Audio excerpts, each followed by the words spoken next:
Morning मित्रांनो, welcome to the channel.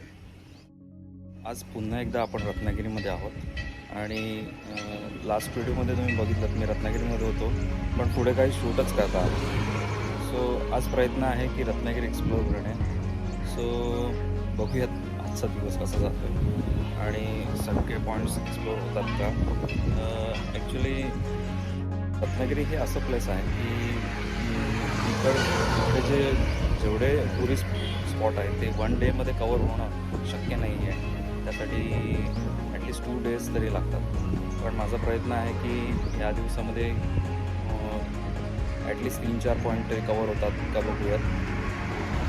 Good morning म्हणालोच आहे तुम्हाला, पण एवढं ऊन आहे की काही विचारू नका. रत्नागिरीबद्दल सांगायचं झालं तर माझ्यासारखे जे रत्नागिरीमध्ये शिक्षण करून पुणे, मुंबई यासारख्या सिटीमध्ये जॉबसाठी जातात आणि त्यांच्या बिझी शेड्यूलमध्ये अडकलेले असतात आणि जेव्हा त्यांना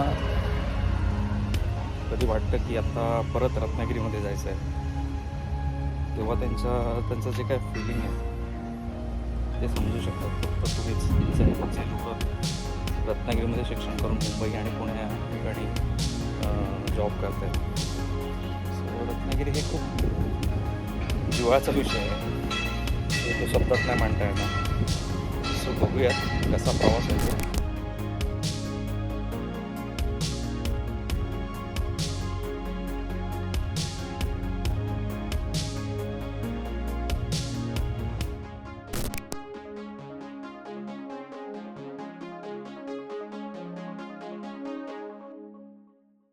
रत्नागिरी नागपूर रोड आहे ना.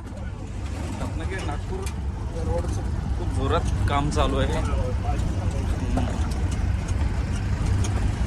दादा इथं किती वेळ झाला हे काम चालू आहे?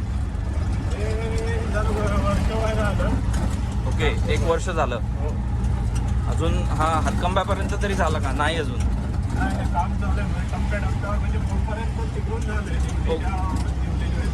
ओके हे आता पावसाच्या नंतर चालू केलेली.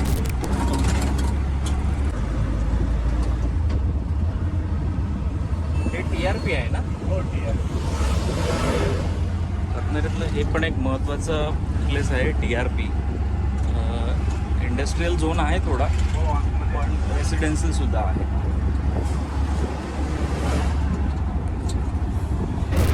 जर करायची असेल तर रत्नागिरी रेल्वे स्टेशनपासून आपल्याला फक्त 2च ऑप्शन आहे, रिक्षा आणि बसेस.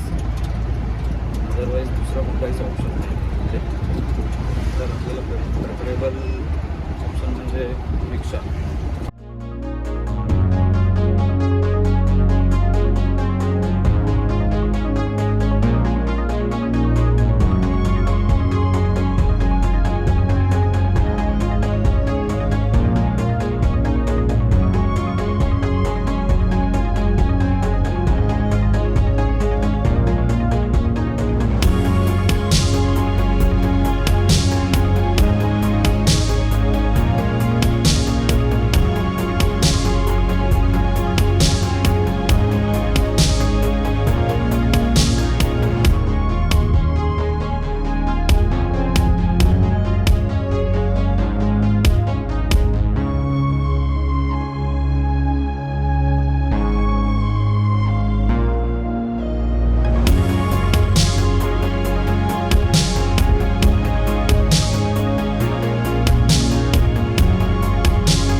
क्लायमेटचा जर विचार केला आपण तर रत्नागिरीमध्ये दोन्ही प्रकारचं वातावरण आहे. थंडीसुद्धा आहे आणि उष्णतासुद्धा आहे, कारण बाजूलाच अरेबियन सी. सो त्याच्यामुळे इथलं वातावरण हे दमट, थंडीसुद्धा आणि उष्णतासुद्धा. असं नाही आहे की खूप उष्णता आहे, थंडीसुद्धा.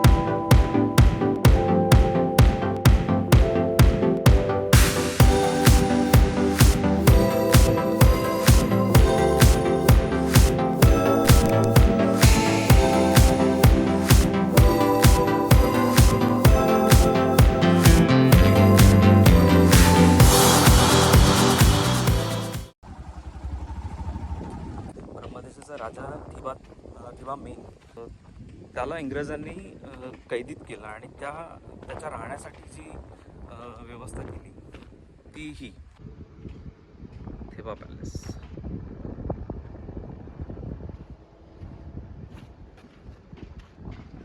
1910 साली हा बांधला आहे. राजाने जेवढ्या वस्तू वापरल्या आहेत त्या सगळ्या वस्तू याच्यामध्ये जतन केलेल्या आहेत आजतागायत, आणि कलाकृतीचं उत्तम उदाहरण हा पॅलेस आहे.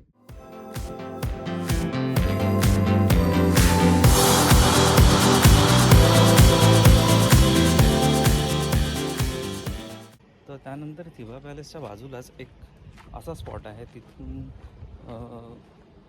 अख्खी रत्नागिरी दिसते. म्हणजे लेफ्ट साईडला आपल्या गाव आहे जुवे, आणि त्याच्याच बरोबर बाजूला एक जुवे बेट आहे, आणि त्या बेटाच्या चारी बाजूने तुम्हाला पाणी दिसेल. आता ॲक्च्युली 11:30 वाजलेत. बघूया विजिबिलिटी कशी आहे. मी प्रयत्न करतो आहे शूट करण्याचा, तुम्हाला दाखवण्याचा. बघूयात होतं आहे का पॉसिबल, कारण ऊन एवढं आहे की त्याच्यामुळे अजिबातच विजिबिलिटी होत नाही आहे कॅमेरामध्ये.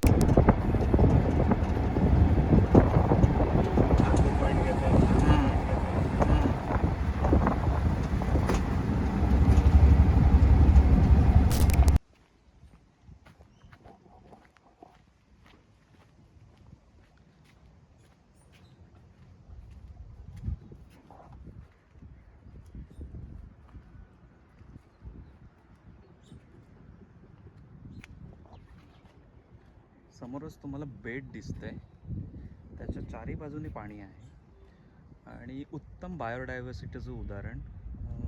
फ्लोरा आणि फाउना एवढा उत्तम प्रकारे इथे डेव्हलप आहे की अप्रतिम.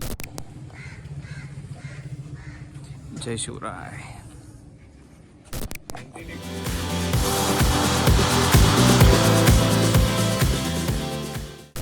हा आहे थिबा पॉईंट. इथून ऑलमोस्ट सगळी रत्नागिरी दिसते. दाखवतो तुम्हाला.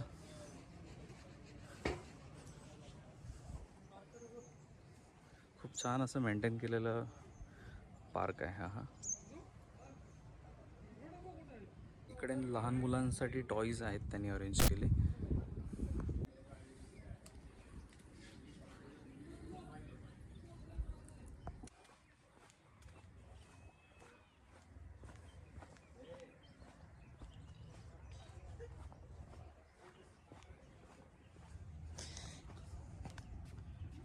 तर मित्रांनो, हा आहे तो मेन स्पॉट जो मी तुम्हाला म्हणत होतो की इथून जे बेट दिसतं आणि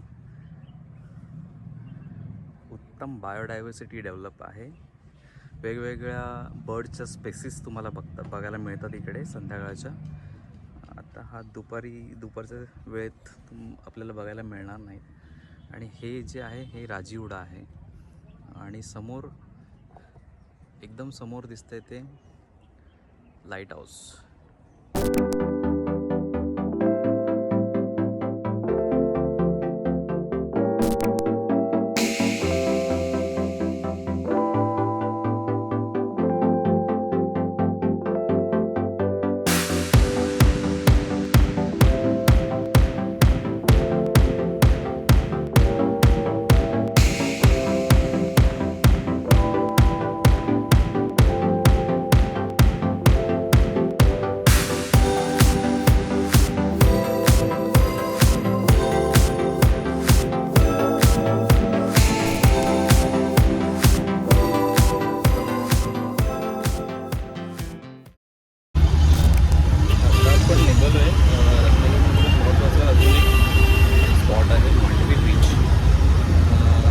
गेटवे ऑफ रत्नागिरी म्हटला जातो.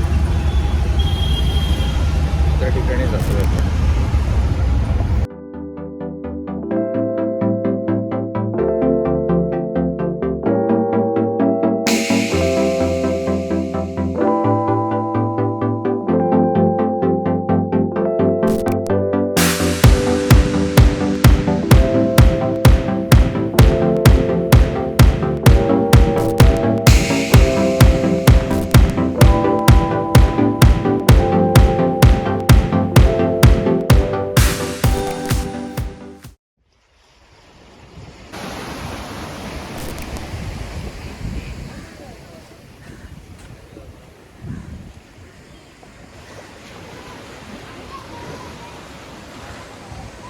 आहे मांडवी बीच, तुम्ही बघू शकता. तुम्हाला भाट्टे बीच दिसेल आणि सिटी जी आहे ती इथे समोर आहे. आपण आत्ताच जे बघितलं किंवा पॉईंट बरोबर इथे सेंटरला आहे आणि राईट साईडला त्याच्या भाट्टे बीच.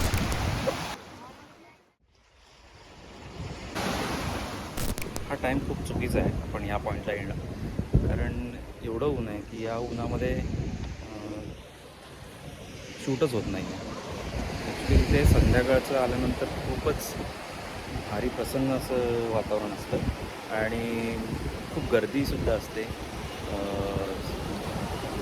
स्नॅक्स, वेगवेगळ्या प्रकारचे भेळ, जे फास्ट फूड असतात ते सुद्धा आपल्याला अवेलेबल होतात. So actually this is not a right time to visit. So please तुम्ही विजिट करताना इकडे संध्याकाळी म्हणजे 5 नंतर विजिट करा. सो तुम्ही प्रॉपर एन्जॉय करू शकता.